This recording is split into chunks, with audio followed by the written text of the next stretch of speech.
기독교는 고난의 종교 또는 흘린 피 위에 세워진 종교라고 불려집니다. 그만큼 우리가 믿는 기독교는 이 장구한 역사 가운데서 모진 역경과 그리고 핍박과 그리고 시련을 겪어 왔지요. 그런데 이 모든 것들이 그냥 그 역경과 시련을 통한 비극으로 끝나지는 않았습니다. 결과적으로 보면 교회사를 한번 들여다보면 오히려 여러분 그런 어려움이 있었기에 기독교와 교회는 성장을 거듭해 왔습니다. 여러분 인생도 어때요? 그 모진 비바람을 이겨내야 진짜 값진 열매를 거기서 취하게 되고 또 인생 풍파를 잘 견뎌낸 사람들이 남에게까지 미칠 수 있는 향기로운 삶의 열매를 맺곤 하죠. 오늘 본문의 성경 본문 이야기도 바로 그런 한 단면을 그리고 있습니다. 기독교 초기 교회의 지도자, 우리가 보통 사도라고 이렇게 부르는데 사도들이요 복음 전하는 과정 중에 어려움을 당합니다. 선한 일을 하다가 이 투옥되는 사건이 벌어지게 되지요. 저는 이 본문을 묵상하고 준비하다가 우리 신앙생활하는 한 인생을 들여다보는 것 같았습니다. 여러분 오늘 우리가 예수 믿는다고 해서 어려움이 안 오지 않고 신앙생활 한다고 해서 아픔과 슬픔이 없지는 않습니다. 자, 그 당시 그들에게 당한 어려움은 이런 것이었습니다. 오늘 먼저 등장하는 인물들부터 살펴본다면 사두개인이라는 자가 나옵니다. 당시에 이 사두개인은 사회를 구성하는 한 계층 중 하나였습니다. 사두개인 당파라고 오늘 본문에 그렇게 표현이 되죠. 자, 17절 한번 보시면 이 사두개인들이 대제사장과 함께 있었습니다. 대제사장과 그와 함께 있는 사람, 즉 사두개의 당파. 자, 대제사장에 대해서는 이렇게 설명드려 볼게요. 이스라엘의 그 최고 종교 지도자가 이 대제사장이었고 로마도 이 직책에 대해서는 인정을 했습니다. 당시의 대제사장은 가야바라는 자 들어보셨을 거예요. 가야바 대제사장이었습니다. 자, 그런데 하나님의 일과 역사와 사건, 오늘 우리의 인생의 어떤 그 히스토리는요 상황과 환경에 의하여 이 비빔밥처럼 복합적으로 맞물려 있는 거지요. 자, 이 대제사장 가야바는 당시 유대 사회에서 민심이 그리 좋지 않았습니다. 쉽게 말하면 이 지도자의 인기가 별로 좋지 않았어요. 지지 기반이 약해 있던 차에 여러분 리더들은 그래요. 특별히 오늘 우리가 아는 그 정치권에서는 이러죠. 그러한 분위기와 상황을 반전시킬 돌파구를 찾게 마련입니다. 그 대안으로 기독교인들에게 관심했습니다. 기독교인들을 탄압하기 시작했지요. 자, 그러면 왜 기독교인이었냐? 사랑하는 여러분, 오늘 우리가 미련한 자처럼 여기 나와 있으나 예수 복음과 그 신앙에는 능력이 있음을 믿으십니까? 있죠. 당시에 예수 복음이 전해지면서 여러분 그래요. 이것은 성경 안에 갇혀 있는 얘기가 아니라 1세기 자료들을 한번 보세요. 예수 복음이 전해지면서 어떤 막 역사들이 이렇게 일어나는 거예요. 성전과 거리에서 병자들이 낫는 일도 일어나고 그리고 복음 얻고 은혜 받아서 그 생명력 인생으로 우리 교회의 주제처럼 생명력 인생으로 그 사람이 어딘가를 가면 그 사회와 공동체와 집단과 가정들이 변화되는 일들이 일어나고 한번 여쭐게요. 여러분 교회 매주 다니면서 이 기쁨과 감사와 은혜가 0.1%라도 늘어나십니까? 욕심이 생겨서 대답 다 받아내야 되겠습니다. 여러분 안주 살아가면서 느끼든 느끼지 못하던 예수 그리스도의 은혜로 인한 마음의 평화라든지 보이는 육신의 문제라든지 뭔가 알지는 못하는데 하나님께서 나에게 은혜 주시는 그러한 느낌이 여러분 혹시 드시던가요? 1세기 때 이러한 것들이 강력하게 일어났어요. 그래서 사람들은 이 그리스도인들을 반겼습니다. 그리스도인들이 그 사회에 신선한 작용을 했고, 저도 이 시대의 목회자로 세워졌기 때문에 우리 대림 삼동 지역에서 우리 교회도 그래야 하지 않겠습니까? 당시 예수 복음 믿은 사람들이 신선한 작용을 일으켰고 관심도 받고 인기도 있었고 때로는 병자가 낫기도 하고, 병자가 낫지 않는데 어떤 일이 나냐? 그 문제를 당하는 내 마음이 변화돼서 그것을 받아들일 수 있는 여유와 은혜도 생기고, 이러한 일들이 일어나니까 정치적으로는 위협이 되는 겁니다. 누가?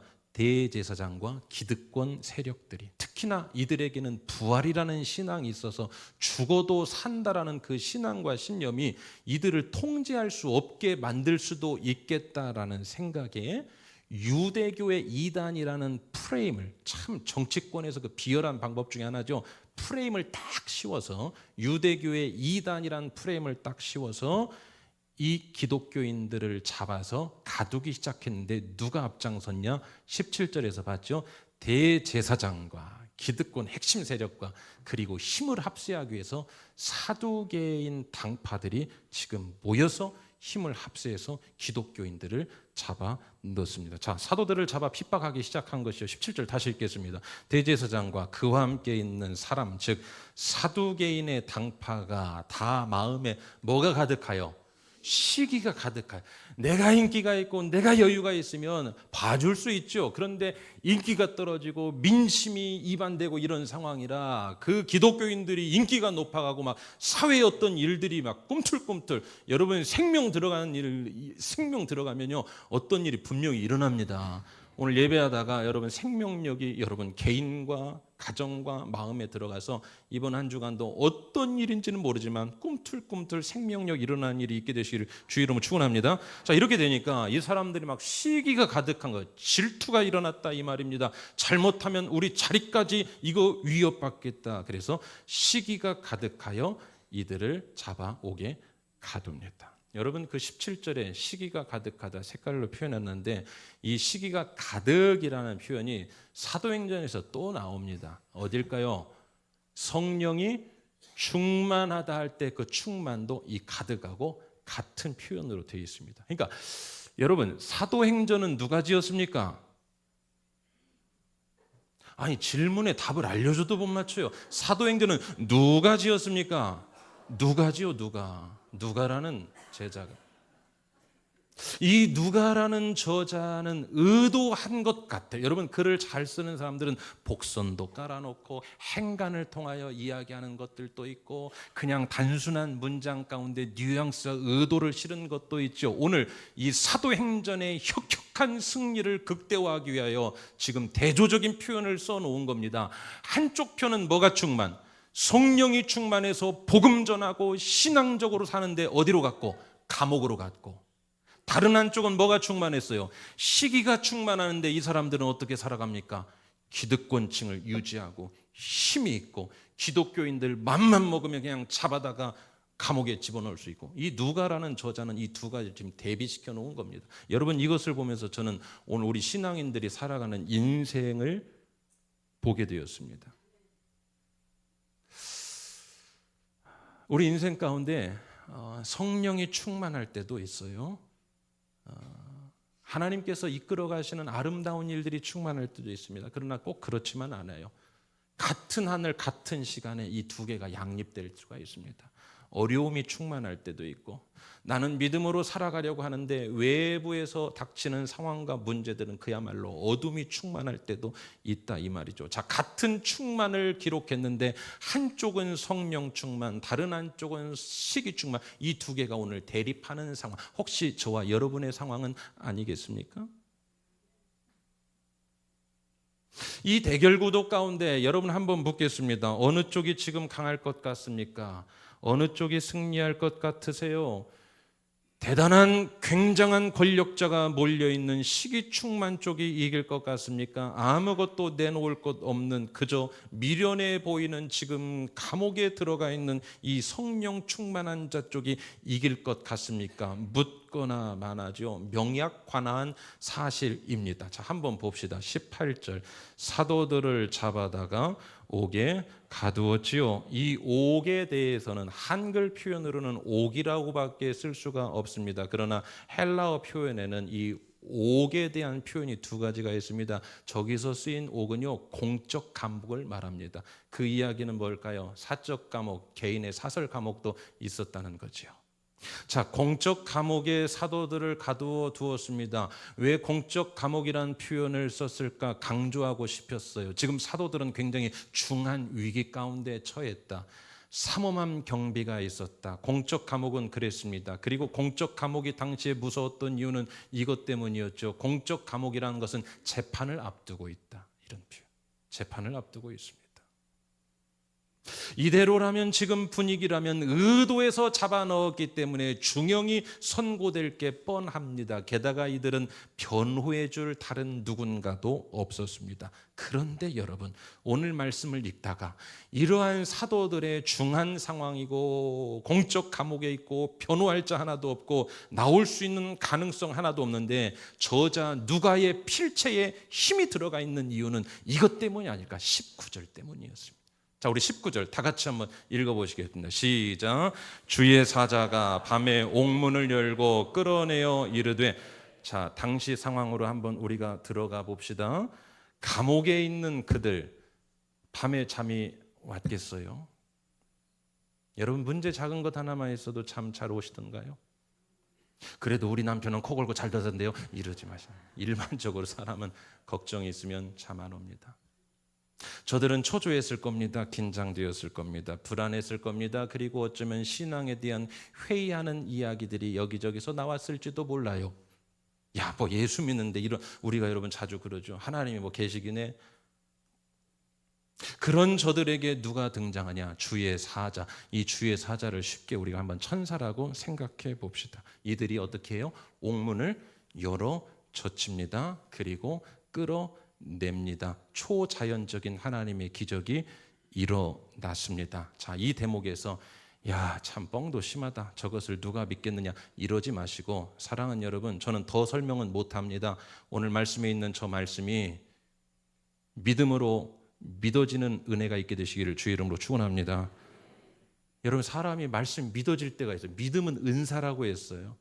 이 말씀이 믿어지는 은혜가 있는데, 여러분, 오늘 우리가 몸이 아프면 기적을 바라죠. 기적을 바랍니다. 그러니까 그렇게 기적은 바라면서 왜 우리가 기적을 안 믿으십니까? 자, 일단 여기서 초자연적인 하나님의 역사가 일어났어요. 주의 사자가 밤에 옥문을 열고 끌어내어 이르되. 이게 19절. 그러면 18절은 뭐였습니까? 사도들을 잡아다가 옥에 가두었더니. 그런데 18절에 끝을 맺지 않습니다. 가두었더니 연결이 되고 19절 한번 봐주세요. 주의 사자가 밤에 옥문을 열고 끌어내어 이르되. 여러분, 헬라어 표현 중에요, 좀 부연을 할게요. 역접 접속사라는 게 있어요. 무슨 접속사요? 일부 예배 때 이 발음이 안 돼가지고 엽접접접 하다가 제가 일부 때 얼마나 당황을 했는데, 이게 말씀드려 2, 3부 때 더듬지 않고 할 수 있도록 관심 가져주십시오 했는데, 여러분 한번 따라합시다. 역접 접속사. 자, 18절과 19절은 완전히 극명히 갈리는 다른 내용입니다. 옥에 가두었습니다. 19절은 주의 천사가 나타나서 이들을 건져냅니다. 두 가지는 완전히 다른 내용인데 이것을 헬라어 표현으로 한 문장으로 연결시켜 놨습니다. 이때 중간에 쓰인 게 뭐냐? 역접 접속사. 무슨 말이냐? 잘 들어보세요. 저들이 사도들을 힘에 의하여 옥에 가두었다. 그런데 그 가둔 것이 19절 주의 사자의 등장으로 인하여 저들의 사역과 인생과 삶에 아무 영향을 미치지 못했다. 이해가 되십니까? 이때 쓰이는 접속사. 좀 더 부연해 볼까요? 복음을 전하던 사도들이 그 상대의 시기 충만으로 인하여, 질투 충만으로 인하여 옥에 갇히게 되었다. 그러나 그것이 주의 사자의 등장으로 인해 사도들이 복음 전하는 그 사역에 어떤 영향도 미치지 못했다. 사랑하는 여러분, 우리가 여기서 한 포인트 잡읍시다. 오늘 18절과 같은 여러분 인생에 어떤 일을 만난다 하더라도 우리 믿는 신앙인에게는, 적어도 믿음이 있는 우리에게는 19절과 같은 하나님의 나타나심을 기대하고 믿기 때문에, 아멘이십니까? 18절과 같은 어떤 상황이 우리 가운데 찾아온다 하더라도 19절에 하나님의 나타나심으로 인해 여러분의 삶에 어떤 영향도 미치지 않는 은혜가 임하게 되시기를 주의 이름으로 축원합니다. 여러분, 저와 여러분의 이번 한 주간의 삶에는요, 참 그게 필요해요. 역접, 접속사. 많이 이게 쓰여져야 됩니다. 이러했지만 그럼에도 불구하고 우리는 이겨낼 수 있었다. 이렇게 되었지만 그러함에도 불구하고, 그러나 그것이 우리 삶의 큰 시간 안에서 보니까 우리에게 아무 영향을 미치지 못하고 오히려 그 풍랑으로 인하여 오늘 우리에게 당하는 그 문제가 시간 안에서 하나님의 도우심과 신앙으로 비빔밥이 되었을 때 오히려 그것이 우리 삶의 유익이 되는 그러한 은혜가 있게 되시기를 주의 이름으로 축원합니다. 그래요, 여러분, 이들은 다른 게 없었습니다. 사도행전 2장에서 성령을 받고 사도행전 3장과 4장에서 사람이요, 여러분, 뭐 하나에 빠지게 되면 미치는 법입니다.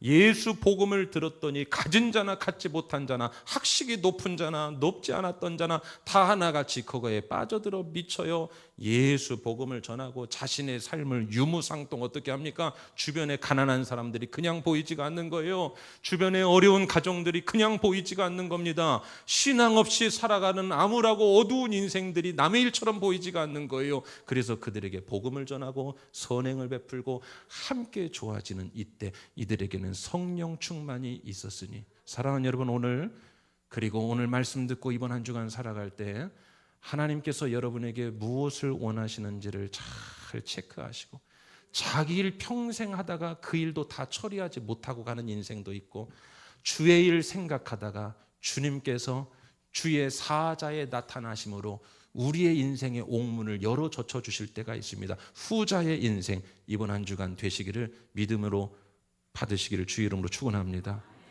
오늘 본문의 이 표현에서 누가 저자가 말하고 싶은 사도행전의 하나님의 역사는 바로 이 부분이었습니다. 성령 충만하여 가니 반대편의 시기가 아무리 충만해도 문제없었다. 기도가 충만해 가니 상황의 편은 기울어질 것 같으나 지나고 보니 문제없었다. 말씀이 흥황하고 충만하여 가니 반대편에서 몰고 들어오는 강력한 힘이 있었으나 주의 사자의 출현으로 이것을 이겨갈 수 있었다. 여러분, 삶의 경험 되시기를 축복합니다. 여러분, 이것이 신앙인이 살아야 할 성령 충만한 모습이고, 이게 사도행전의 하나님 역사의 진행 방향이었습니다. 여러분, 오늘 어떻게 살고 계십니까? 충만해야 할 것이 충만하지 않으면 충만하지 않아야 할 것이 충만할 수 있습니다. 여러분, 그런 거 아시죠? 하루 여유가 있는데 사람은 결코 그 여유의 절대치를 느끼지 못합니다. 항상 여유 있으면 뭔가가 또 들어와요. 특별히 사순절입니다. 오늘 우리가 우리의 피부에 와닿는 일상의 바쁜 일들로 치여 살아갈 수밖에 없는 그러한 실존적인 존재들인데, 여러분, 주님을 잘 생각하고 성령 충만하여 선한 꿈 많이 꾸고 살아가시기를 주의 이름으로 축원합니다. 자, 여러분, 오늘 본문에서 눈여겨볼 만한 것 한 가지는, 사도행전에서는요, 사도들이 고난을 받을 때, 신앙인들이 고난을 받을 때 이런 표현이 나와요. 자, 예컨대 고난을 당합니다. 사도들이 투옥이 됩니다. 사도행전 12장을 예로 들어볼게요. 사도들이 투옥이 돼요. 그때 옥문이 이렇게 열립니다. 하지만 중간에 이런 내용 하나가 끼어들어요. 뭐가 끼어들을까요? 교회가 기도할 때 옥문이 열렸다. 이해가 되십니까? 바울과 실라가 착고에 다 결박되어 있었습니다. 그런데 그게 다 풀어집니다. 뭐 할 때? 찬양할 때 풀어졌다. 찬양. 그런데 여러분, 오늘 유독 이 본문만 좀 달라요. 뭐냐? 오늘 본문은 그들이 투옥되었고 결박되었고, 그러나 주의 사자가 나타나서 이들을 풀어주고 끌어내어 줄 때 중간에 기도했거나 다른 뭔가를 했다는 표현이 있어요, 없어요? 3, 4분단. 제 얼굴만 쳐다보지 마시고, 있어요, 없어요? 아무것도 없습니다. 왜일까? 묵상 가운데 이런 깨달음이 와요. 사안의 시급성 때문이 아닐까. 그러니까 하나님이 급하신 것. 우리가 이런 것 있죠. 사람을 처음 만나면 초면에는 뭐 합니까? 서로 통성명도 하고 예의를 갖춰서 하지만 물에 빠진 사람이 있을 때는 아유 처음 뵙겠습니다. 혹시 출신은 어디 이런 거 물을 겨를이 없습니다. 어떻게 합니까? 무례하게 머리를 잡고 끌어당기는 법이 있죠. 여러분 사안의 시급성 하나님은 지금 오늘 사도행전 5장에서 뭔가 시급하셨던 것이 아닐까. 그러니까 옥에 갇혔고 막 교회가 밤을 새워 기도하고 뭐 어떠한 찬양하고 역사 그러한 것들이 아무것도 없지만 곧바로 열어주셨어요. 하나님이 뭐가 급하셨을까? 왜 급하셔서 그렇게 급박하게, 조금 있으면 보시면 알겠지만 급박한 단어 3가지를 써놨습니다. 왜 그렇게 급박하게 일하셨을까? 20절 한번 같이 읽어보겠습니다. 시작. 가서 성전에 서서 이 생명의 말씀을 다 백성에게 말하라 하며, 이거였습니다. 이거 해야 되는데 지금 잡혀 있어요. 이거 해야 되는데 사도행전 2장, 3장, 4장, 5장에서 밀고 나가는 중에 수톱이 됐다 이 말입니다. 그러니까 하나님의 입장에서는 빨리 끌어내어 주셔서 스의 사자를 통해 빨리 끌어내어 주셔서 그들이 해야 할 일을 하도록 하나님께서 일하셨어요. 어떤 일? 가서 성전에 서서 생명의 말씀을 빨리 다 백성들에게 말해야 하는 이 중요한 시급한 문제 때문에. 여러분 저 20절을 한번 보시고 이거 헬라어를 직역하면 이렇게 나옵니다. 너희는 가라, 그리고 굳게 서라, 그리고 성전 안에서 백성에게 이 모든 생명의 말씀을 말하라. 3개 동사가 명령형으로 쓰여 있습니다. 한번 따라합시다. 가라, 서라, 말하라. 자, 이것은 뭐냐? 어떤 때 표현하냐? 매우 급박한 상황에서 이 명령형 동사 3개를 연결시킴으로써 가라, 서라, 말하라. 그 밤에 하나님의 마음이 이거였습니다. 그 밤에 하나님 가라, 그리고 서라, 그리고 말하라. 여기에서 가장 중요한 단어가 마지막이었어요. 말하라, 말하라. 그래요. 사랑하는 여러분, 오늘 하나님의 입장에서 그 마음을 한번 봅시다. 지금 그 땅에 1세기 기독교가 전파되던 당시 그 땅에는 생명이 없었습니다. 생명 없는 사람들로 즐비했습니다. 종교 지도자들 안에 참 생명이 없었습니다. 그래서 대제사장이라는 인간들은 마음에 시기나 충만하여 살아가고 있었습니다. 생명 없는 가정들이 많았습니다. 생명력 없는 공동체들이 많았어요. 생명이 없는 사회였습니다. 예수님께서 이 땅에 오셨을 때도 요한복음의 말씀에 보면 그렇게 말씀하지 않습니까? 어두움 가운데 있었습니다. 복음이 들어가지 않는 곳에는 인간의 어떠한 것들이 계속해서 양산되어 오지요. 생명이 없는 그 땅에 성령 받고 신앙 가진 이들이 생명력을 전하고 다니는데 길이 막히자 하나님이 급하신 것. 오늘 우리에게 적용합시다. 여러분, 오늘 이 땅에 생명 없는 곳이 어딜까요? 교육 현장 생명력이 잘 없습니다. 이 시대의 자녀들 가운데 여러분 참 안타깝고 불쌍한 장면들이 참 많이 있어요. 가정 가운데 생명력이 사라집니다. 생명력 없는 곳이 많이 있어요. 생명력 없는 곳이 많이 있습니다. 그래서 거기에서 생명이 없으니 시기가 충만하고 생명이 없으니 다른 것이 충만해지는 악순환. 예수님이 오신 그 시대에도 사랑하는 여러분, 오늘 우리에게 하나님께서 은혜를 주시고 구원받게 하시고 주와 복음을 믿게 하시고 오늘 예배 나오게 하시고 또 믿음으로 한 주간 살아가겠다고 결단하게 하신 것은요, 우리에게 먼저 생명 주시고 이 사도들처럼 그 생명력을 여러분의 어떠한 방법대로, 여러분이 그 받은 은혜가 있으면 어떠한 방법대로 생명 전하라고 우리를 이번 한 주간도 살려주신다는 사실 믿으시기를 주 이름으로 축원합니다. 이 생명 받아서 여러분 생명 사역하세요. 말 한마디를 하든지 손 한 번을 잡아주든지 무엇을 하든지 구제하든지 섬기든지 눈빛 한 번 보내든지 생명력 넘치는 따뜻함, 믿지 않는 자들이 우리를 바라볼 때 거기에서 생명이 넘쳐나는 그러한 사도들과 같은 인생 살아가시기를 주의 이름으로 축원합니다. 그러다가 우리에게 찾아오는 문제들이 있어요. 옥에 갇힐 때가 있습니다. 건강에 옥에 갇힐 때도 있습니다. 관계에 옥에 갇힐 때도 있어요. 생각지 못한 돌발적인 상황이나 사건으로 인하여 우리는 옥에 갇힙니다. 옥에 갇힐 때가 있지만 여러분 생명을 가지고 생명을 전달하며 선한 그리스도인으로 살아가는 자들은 옥에 갇히는 것까지 부정할 수는 없지만 그 옥에서도 주의 사자가 나타나 어떤 방법으로든 여러분들을 옥에서 끌어내어 주실 수 있다는 이 믿음 가지고 살아가시기를 주의 이름으로 간절히 축원합니다. 사랑하는 여러분, 오늘의 마지막 적용점 한 가지. 하나님이 우리를 옥에서 끌어내어 주셨습니다. 이게 무슨 말이냐? 여러분 인생의 문제들 해결해 주시는 것, 그거 옥에서 끌어내 주신 사건입니다. 동의가 되십니까? 여러분 건강의 옥에서 끌어내 주셨어요. 종종 연락 받습니다. 검사 결과 심각한 그러한 문제로 제 마음까지 다 녹아내려요. 그런데 오랜 시간에 걸쳐 그것을 다 극복하신 성도님들 뭘까요?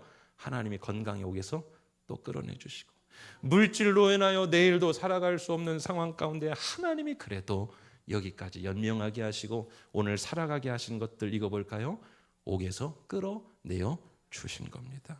관계의 옥에서 끌어내 주시고, 어떤 사망의 음침한 골짜기에 우리를 다 끌어내, 여러분 끌어내 주신 옥들이 다 있어요. 없다고 하지 마십시오. 우리는 다 받았습니다. 우리는 옥에서 끌어내어짐을 받은 인생들입니다. 건강이든지 물질이든지 과거의 사건이든지, 그러나 지금 이만큼 살아갈 수 있는 것, 아직 해결을 되지 않았어도 하나님께서 옥에서 끌어내어 주신 사건이 참 많이 있습니다. 자, 그러면 옥에서 끌어내어 주신 이후에 합당한 삶을 살고 계시는지.